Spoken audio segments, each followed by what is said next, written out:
யார் யாரும் என்ன நினைக்கிறாங்கன்றதுலாம் ரெண்டாவது விஷயம். நான் இன்னும் வசதியாக போகிறேன்னா, இன்னும் தெம்பாயிடுவேனா, இன்னும் ஒரு பல கோடி பேருக்கு என்னை கடவுள் பற்றி புரிஞ்சுப்பாங்களா? நான் பார்க்குறேன் காலைல 1500 பேர் 2000 பேர் தான் பார்க்குறாங்க என்னுடைய வீடியோ ஆவரேஜாக. ஏதோ ஒரு கட்சிக்காரரு செத்து போனதுக்காக யாரோ ஒருத்தர் பாட்டு எழுதிறாரு. 1,35,000 பேர் பார்த்துக்கிறாங்க ஒரு வீடியோவை மட்டும். ஒரு 3 நிமிஷம் வீடியோவை படைத்தது எப்படின்னு ஒரு பாட்டு எழுதிக்கிறேன். இன்னும் 500-600 தாண்டவே இல்லை.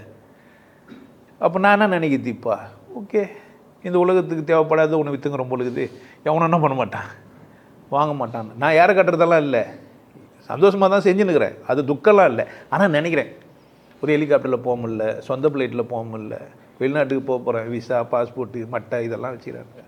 ஒரு கோல்டன் மைனாக நான் என்ன பண்ணல, ஆக்கவே இல்லை. என்னை இஷ்டத்துக்கு எழுந்து போய் டக்குன்னு ஒரு ஃப்ளைட் எடுத்து எப்பா பைலட் 2 பேர் கூப்பிட்டு ஏடுறா வண்டி எடுத்து உட்காந்துன்னு போகிறதுக்கு முடியவே இல்லை எனக்கு. இப்போ நான் என்னை பற்றி நினைக்குவா அவங்கள பற்றி நினைக்கிறதா? கடவுள் பற்றி நினைக்கிறவங்கள நான் நினைக்க முடியும் நினைக்கிறீங்க? கடவுள்னா நினைக்குதுன்னே தெரிஞ்சு வச்சுக்கிறாங்க அவங்க. நான் ஒன்று நினைக்கிறேன், கடவுள்னா வந்து எவ்வளோ பெரிய கிரேட் அவங்க. அம்மா இவங்க நினச்சிருப்பாங்க, நீ ஆள் தெரியாமல் பேச்சுங்கிற, உனக்கு நெருக்கமானவங்க தான் இதை கேள்வி கேட்டாங்க. யார் கேட்டிருந்தாலும் பதில் இதான். அதில் வந்து மாற்று கருத்தே கிடையாது. நெருக்கமானவங்க கேட்ட பதில் வேறு, தூரமாகறவங்க கேட்ட பதில் வேறெல்லாம் கிடையாது. எல்லாருக்கும் பதில் இதுதான். நீ என்ன வேணால் நினைக்கிற உரிமையில் நீ இருக்கிற, அதனால் நீ நினச்சிக்கோ. கடவுளுக்கு அதை பற்றி அக்கறை இல்லை. ஆனால் உன் நினைப்பையே சரியாக்க வேண்டிய வேலை யாருது தான்? நினப்பிலேயே நீ சரியாகணும்.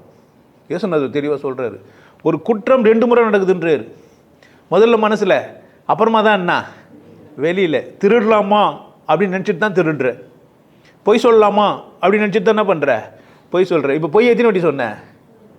ஒன்று நினைக்கும் போது, இன்னொன்று நல்லது எத்தனை வாட்டி செஞ்சாப்பா? கெட்டது தான் இல்லை, நல்லது எத்தனை வாட்டி செஞ்சுன்னுக்கிற. அதனால தான் நினச்சினுக்கிட்டே நல்லா இருக்குது. எப்போ பார்த்தாலும் எப்போவுமே உன் நினப்பா தாங்கிறேன். அப்படி தானே, உட்காந்தா சீதா, ஏந்தாக்கா மாலா, போனாக்கா கோவிந்தா, இது கோமலா, நின்னாக்கா இது சரளா, இப்படி கன்ஃபியூஸ் ஆகிடும் மூளை. ஏய் உட்காந்தா சீதான்ற, ஏந்தாக்கா சரளான்ற, என்னடா அப்படி தானே கன்ஃபியூஸ் ஆகிட்டா பிரச்சனையே கிடையாது. எவ்வளோக்கும் பிரச்சனை கிடையாது. எவ்வளோன்னா எவ்வளோ எப்படின்னா கூப்பிட்டுக்கலாம். இல்லைன்னா ஏன்னா ஒரு பேட்டர்ன் வச்சுன்னு எல்லோரும் என்ன பண்ணினா ஒரே மாதிரி கூப்பிட்டணும். ஏன் நினப்பில் தப்பாகிடும். புரியுது என்ன சொல்ல வரேன்ட்டு? அப்போது நினப்பே என்ன பண்ணி ஆகணும், நான் நினப்பிலையே கரெக்ட் பண்ணணும். ஸோ நான் எங்கே சரியாகணும்?